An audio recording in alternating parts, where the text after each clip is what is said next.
With a concerning phone call made by a member of the public, New York authorities trawled through the city's winter-weary streets to the doorstep of the Peninsula Hotel. Once there, and accompanied by members of the hotel's staff, they ascended the hotel's many flights of stairs until they reached a lonely hotel room at the end of the corridor. With more than 2,000 pills in a room left in disarray, officers would find not one but two bodies, with one of them barely clinging on to life. And as it turns out, one of them was part of New York's wealthy elite. So, who did the officers find? What happened? Why was this case so controversial? And what made this story so heartbreaking and sad? Good morning, good afternoon, or good evening, folks, and welcome back to Coffeehouse Crime. My name is Adrian, and today we're looking at one of the saddest cases that I've ever come across.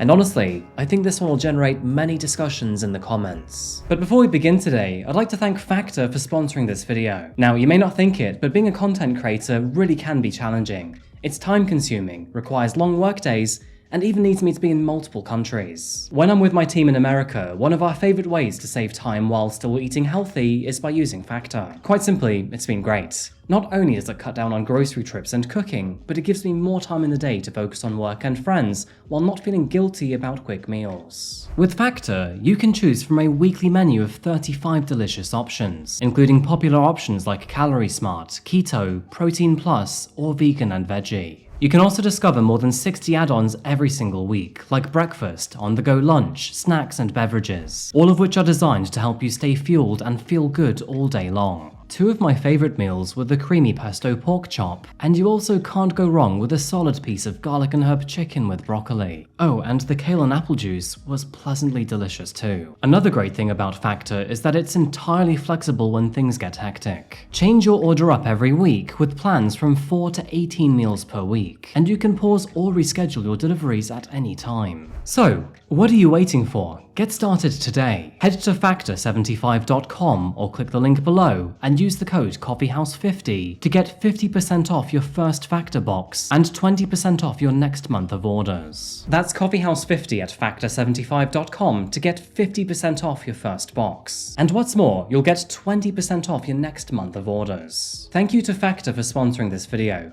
and thank you to you folks for supporting us busy content creators. And let's get straight back to the case. By the way, if you like true crime, strange or dark stories, then please do consider subscribing. Thank you. And now, with that said, please grab yourself a coffee and let's caffeinate while we investigate. This is the case of Gigi Jordan.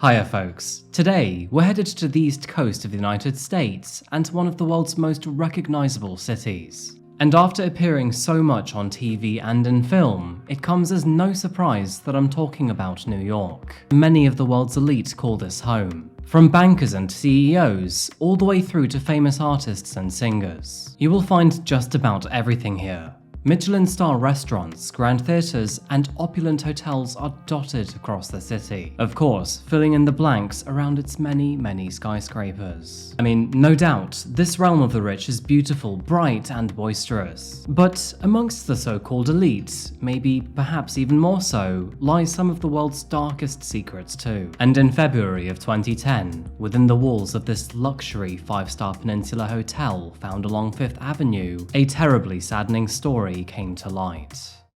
February the 5th, 2010. It was a winter's morning, with grey clouds swallowing the city. But for the staff at the Peninsula Hotel, the cold weather was the least of their concerns, as unfortunately, they'd just come across an outrageous discovery. Now, to first set the scene, prices begin at $1,400 a night here, with a spa, fitness center, and indoor heated pool to keep you nice and cozy. The place is bougie to say the least. So, when staff received a phone call from a concerned relative and were asked to conduct a welfare check on one of their guests, of course they gladly complied.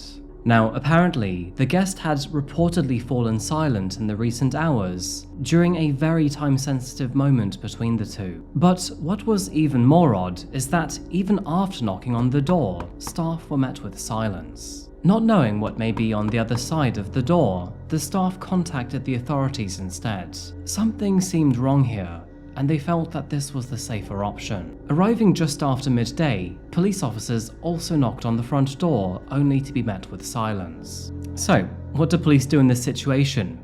They force entry, and upon entry into the room, they realized that the door had been crudely barricaded from the inside with a chair. After clearing the chair out the way, they looked up, and let me tell you, they were not prepared for what they would find on the other side. Lying on the bed was the body of a 10-year-old boy. He was unresponsive and felt cold to the touch. And right beside him on the floor was the unresponsive body of a middle-aged woman, surrounded by an array of pills and medicine bottles. However, unlike the child, she appeared to still be alive. Paramedics immediately got to work on the two, but tragically, it was not possible to save the young boy. He was pronounced dead at the scene. The woman, however, would make it to receive critical care at a nearby hospital. The red flags and warning signs were there from the outset, and detectives at the scene noted an aggressively large number of medication. This including Xanax, Prozac, Ambien, tranquilizers, antidepressants, and sleeping pills. In fact, after counting, there were more than 2,000 pills in total. In addition to this, they also noted pill crushers and dosing syringes in the room, with multiple syringes containing traces of drugs, vodka, and orange juice. At the mention of vodka, several bottles were found scattered across the room, all of which were finished to various stages. Now, obviously, for a one-night stay between a middle-aged mother and her young son, just one bottle would be a serious cause for concern. But the number found here was simply outrageous. And trust me here, this is not a simple case of a drugged-up mother going down and taking her son with her. Oh no, unfortunately, this is only the beginning of a terribly sad and twisted story. But even focusing on what we know so far, the scene was already highly disturbing. A young boy was dead, and a woman, presumed to be his mother, was on the brink of death. And to add to this, we have a barricaded door, and enough drugs and alcohol to fully stock a pharmacy and a pub. So, at face value, this looked like a classic and tragic case of murder-suicide. But what really happened behind that door? And what led the two here in the first place? It wouldn't take long for the officers to identify the 8-year-old boy as Jude Mirror. Upon arrival, paramedics observed his body temperature to be 80 degrees Fahrenheit or 26 degrees Celsius, which, as you may know, is well beyond livable temperatures. It was determined that, for his body to have cooled down this much, his heart must have stopped beating roughly 8 to 14 hours before being discovered, depending on ambient room temperature. The autopsy report also concluded that the boy's nose and throat were also moderately bruised, leading investigators to believe that some physical force must have been taken against him. Toxicology reports also revealed that he must have been forced a lethal amount of Xanax. In fact, it was estimated that it must have been 19 times higher than the safe dosage for an adult. In addition to this, he also had approximately 30 times the recommended dosage of Prozac and Ambien in his system. Safe to say, this poor young boy had absolutely no chance in fighting what was forced into his body. So the question is, how did Jude come into this state in the first place?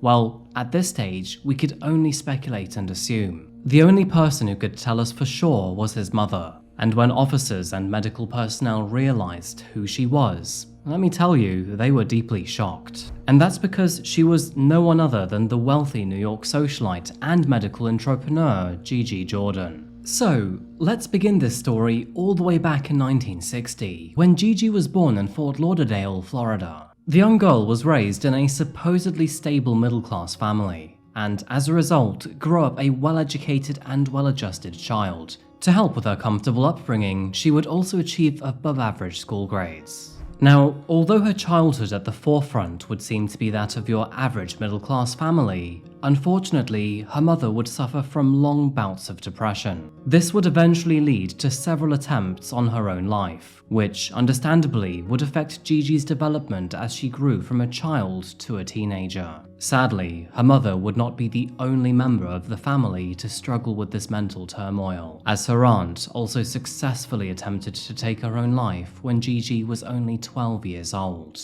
Even so, Gigi remained to study hard, and after graduating, she decided to take up nursing at a local hospital. Going on to work in the caretaking industry, she helped those in need from the comfort of their own homes, which, in her eyes, was the best place to treat those suffering from long-term disease and illness. And it would be during this time, working as a bedside nurse, that she would meet her first husband, that being Philadelphia-based businessman Raymond Mirror Jr. Now, Ray had previously worked in the pharmaceutical industry in pharmacy dispensing medicines. However, his knowledge and talents were about to be taken far beyond this, all with the help of his new romantic partner and soon-to-be wife. And that's because, soon enough, they would decide to venture into the pharmaceutical business together.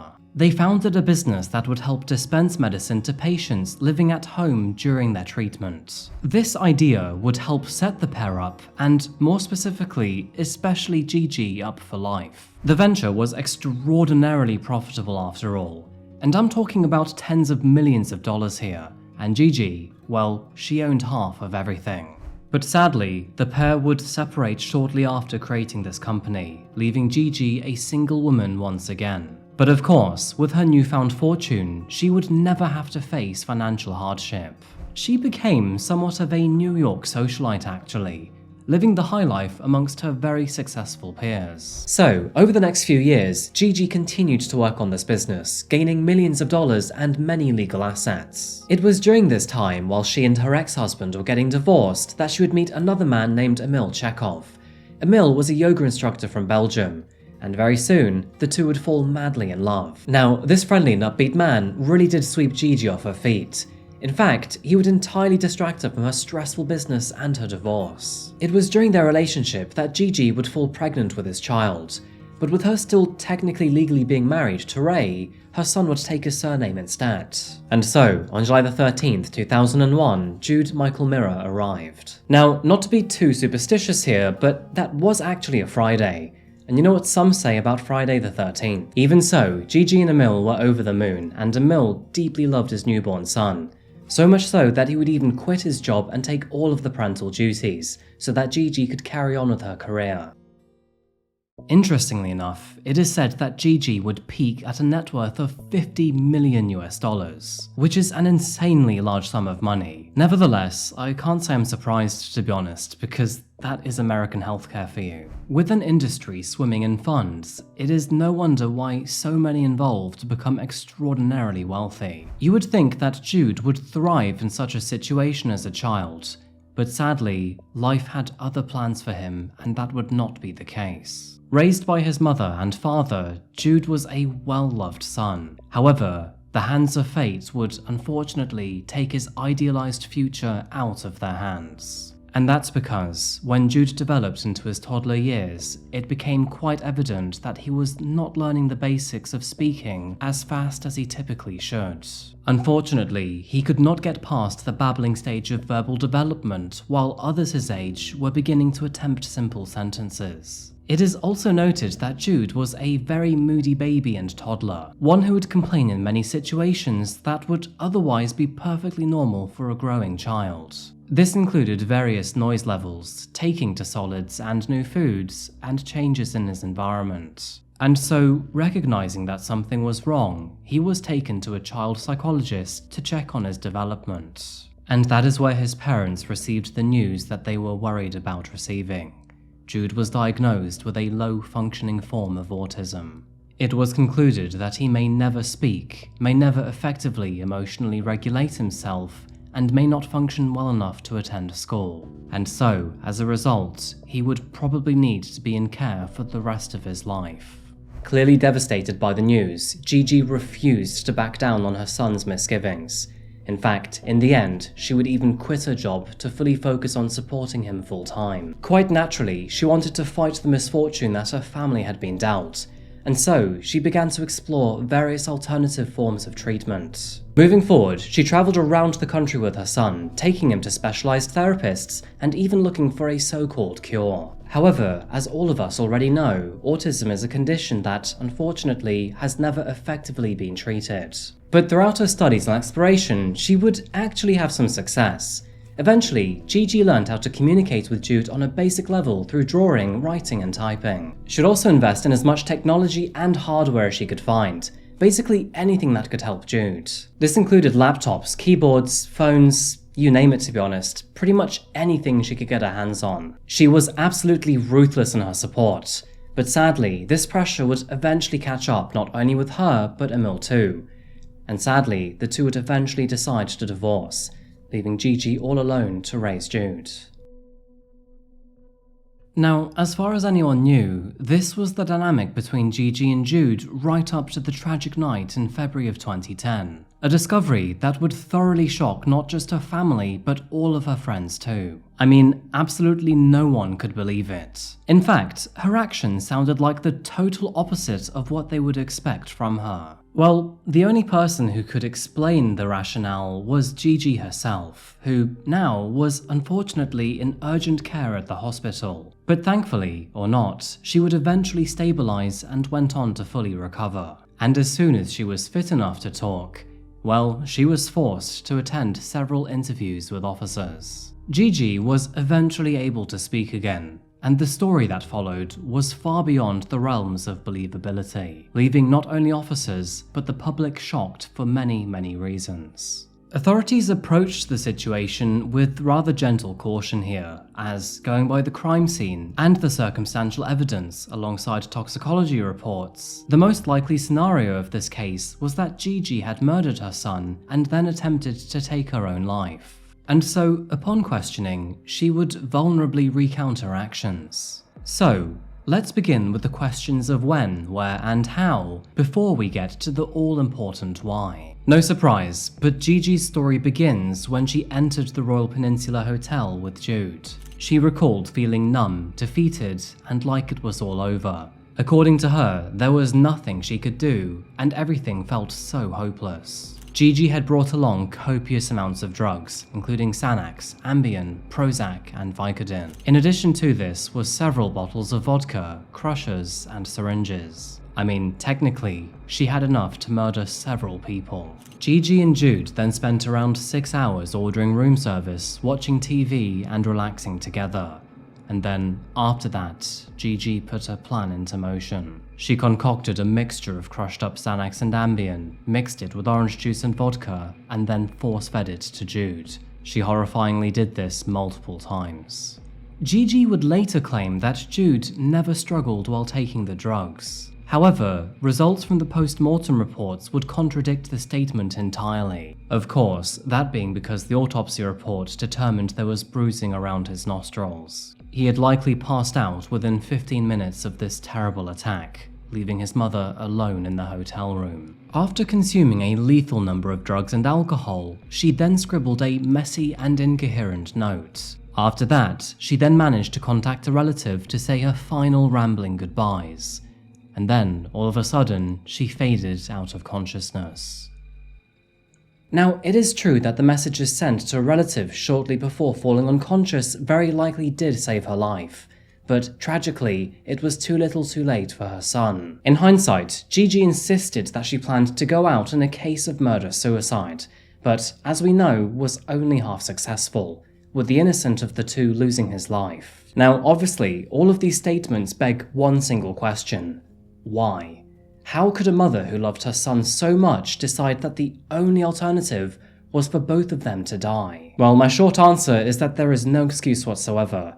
Her actions were just as stupid and short-sighted as they were disgusting and horrible. Now, I'll get back to what I think she should have done in a short while, but to be clear, she had so many healthy alternatives. Anyway, after lawyering up, her apparent motives would eventually come to light, but even those did not offer much consolation. Behind the spotlight, Gigi's world was crumbling. She claims that while all of this was happening, her first husband was legally punishing her for trying to inherit half of the business. In addition to this, he apparently had also been sending her death threats. Now, it is worth noting that these claims have been heavily refuted by Raymond, so it's up to you if you'd like to believe a murderer or not. Gigi also worried that if she were murdered or put behind bars, then her son would be left in the custody of his birth father, Emil, which apparently was a massive cause for concern. She claims that although Jude could not communicate clearly, he had apparently communicated simple words and gestures that would allude to some sexual abuse by his father.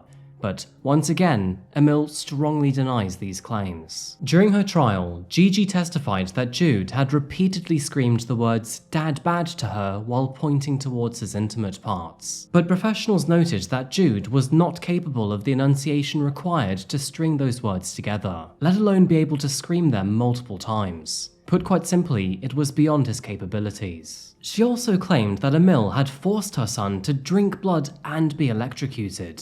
Really wacky stuff that makes her story even more challenging to believe. By the way, neither ex-husband had been in contact with Gigi for several months before her son's death, and both of them had relinquished their parental rights to Jude long before her actions. And not only was there no evidence to support these claims, but Jude, being severely autistic and unable to communicate, was the only one who could corroborate these crimes. And don't you think that it's kind of convenient for Gigi that she, and she alone, was able to communicate with him to these apparent coherent levels? Anyway, with her first husband supposedly threatening to kill her, leaving Jude in the custody of her second husband who apparently had abused him, Gigi panicked and saw no happy future for her son. And so, of course, with this victim mentality, she went on to claim that she was only going through with her plans out of a mother's love for her child.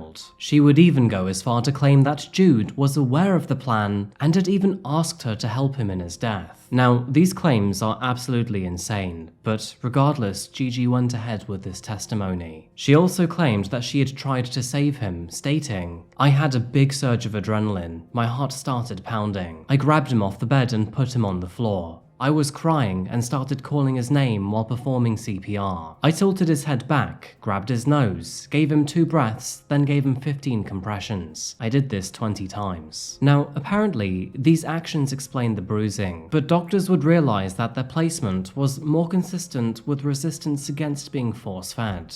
And so it appears that this was just another attempt to try and make her seem like a hero instead of a monster. Although her defense team would focus on turning her actions into acts of mercy, various articles of evidence would contradict this. For example, Gigi claimed that shortly before trying to take her own life, she'd sent more than $20 million worth of checks to various charities across the US. However, not one single charity would receive a check. And to add to this, there was no evidence to suggest that she donated to any of them at all. Unfortunately, there was more concerning information which would follow during her trial. Concerned friends testified that Gigi was convinced that there was a devil-worshipping cult who were out to violate her son. In fact, she would even go as far to hire a crime reporter who she found on TV to try and investigate. In the end, she believed that hired informants, a nurse, and even her ex-husband were all in to try and murder her and then send Jude into trafficking. I mean, unfortunately, all of this points towards a mother who had thoroughly lost the plot, and Gigi, she desperately needed help. But let me tell you, she was not the one we had to worry about. Meanwhile, the prosecution argued that Gigi had burned herself into the ground, and after failing to cure Jude, she sought another way to relieve herself of the burden. At her trial in October of 2014, an opening statement made by the prosecution said his fate was sealed. He did not die fast. One by one, his vital organs shut down. It didn't take minutes, it would have taken hours for Jude to die. Gigi showed no emotion while the prosecution described the crime scene, laying out her own actions against her son while everyone watched on in horror. It was determined by the prosecution that she had planned these actions out for days, and that this was no spit-of-the-moment murder. Her defense team claimed that of extreme emotional disturbance, which, by the way, is the polite way of saying that she totally lost her shit. They further claimed that her state of mind had been entirely transformed due to the stressful situation unfolding between her and her former partners. As we know, there was never any evidence to back up these claims. Neither was there any evidence of a sex cult or a bloodthirsty nurse. It was noted that, although her beliefs were wholly incorrect and irrational, Gigi did seem to believe the situation to be her actual reality. Her defense team insisted that she committed the crime as a last act of love for her son, and that, within her emotional turmoil, she could see no alternative way out. And so, trying to find a sentence in the middle of both sides, in October of 2014, the courts accepted Gigi's claims and found her guilty of manslaughter, therefore rejecting the prosecution's call for a murder conviction. And although she could have faced up to 25 years in prison for her actions, in the end, she was given a reduced sentence of 18 years. During her sentencing, she addressed the judge to say, "I will live with guilt for the rest of my life every day. Not one day goes by that I don't remember his beautiful face and his pain." In response, the judge said, "No one, and particularly no child, deserves the type of death that Jude Mirror suffered at the hands of you. The poisoning and killing of an 8-year-old boy is a premeditated act of child abuse." After 5 years, justice has finally been served with today's sentence of 18 years in state prison. It was ultimately believed that Gigi was fed up with caring for her son despite having all of the money needed to help him. Instead, she refused to accept the adjusted lifestyle that she would have to take for him. Moving forward, Gigi would ultimately spend the majority of her sentence at Rikers Island prison, and perhaps to no surprise at all, she attended multiple interviews behind bars where she painted a picture of sorrow and remorse. After a decade behind bars and in the year 2020, Gigi was granted bail after paying a $250,000 bond, where she was then ordered to remain in home confinement during her appeals for a new trial. However,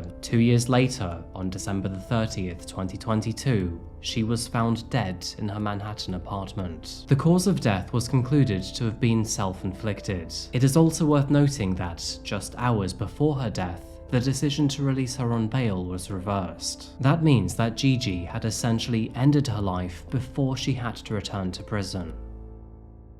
With her sentence set to end in the year 2025, she only had 5 years left to serve at the point in time she ended her own life. Now, I do wish that I could say that maybe the reason she ended her life was due to the regret and guilt she felt after murdering her own son. But the truth is that with this happening just after she was set to go back into prison, well, that likely means that she simply couldn't handle being behind bars. So, what do I think about Gigi Jordan?